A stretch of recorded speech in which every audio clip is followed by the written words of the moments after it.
Price the lord. ಪ್ರೇಷಿತರ ಕಾರ್ಯಕಲಾಪ ಅಧ್ಯಾಯ 8 ವಚನ 21-22ರಲ್ಲಿ ದೇವರ ವಾಕ್ಯ ಹೇಳ್ತದೆ, ಪ್ರಿಯರೇ, ದೇವರ ದೃಷ್ಟಿಯಲ್ಲಿ ನಿಮ್ಮ ಹೃದಯ ಸರಿ ಇಲ್ಲ. ನಿಮ್ಮ ದುರಾಲೋಚನೆಗಳಿಗಾಗಿ ಪಶ್ಚಾತ್ತಾಪ ಪಡಿರಿ, ದುರುದ್ದೇಶಗಳನ್ನು ಕ್ಷಮಿಸಲೆಂದು ದೇವರಲ್ಲಿ ಪ್ರಾರ್ಥಿಸಿರಿ ಎಂಬುದಾಗಿ.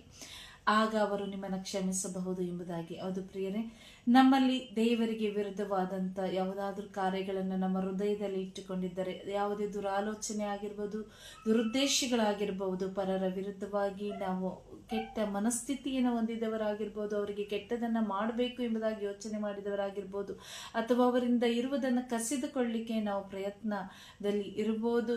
ಅನೇಕ ಕೆಟ್ಟ ಆಲೋಚನೆಗಳನ್ನು, ಕೆಟ್ಟ ದುರುದ್ದೇಶಗಳನ್ನು ನಾವು ಇಟ್ಟುಕೊಂಡಿರ್ಬೋದು. ಅವರು ನಾಶ ಆಗಲಿ, ಅವರು ಹೀಗೆ ಜೀವಿಸಬಾರ್ದು, ಇವರು ಕೆಟ್ಟವರಾಗಿ ಜೀವಿಸಬೇಕೆಂಬ ಮನಸ್ಥಿತಿ ನಮ್ಮಲ್ಲಿರ್ಬೋದು. ಅವರ ಹೆಸರನ್ನು ಹಾಳು ಮಾಡಲಿಕ್ಕೆ ನಾವು ಅನೇಕ ಶತ ಪ್ರಯತ್ನಗಳನ್ನು ಮಾಡ್ತಾ ಇರಬಹುದು, ಅಥವಾ ಅವರನ್ನು ಒಂದು ಕೀಳಾಗಿ ನೋಡಿ, ಅವರ ಪರಿಸ್ಥಿತಿಗಳನ್ನು ನೋಡಿ ಇನ್ನೂ ಏನಾದರೂ ಮಾಡಿ ಇವರನ್ನು ಕೆಳಗಡೆ ಹಾಕಿ ತುಳಿಬೇಕು ಎಂಬ ಆಲೋಚನೆ ಇರಬಹುದು.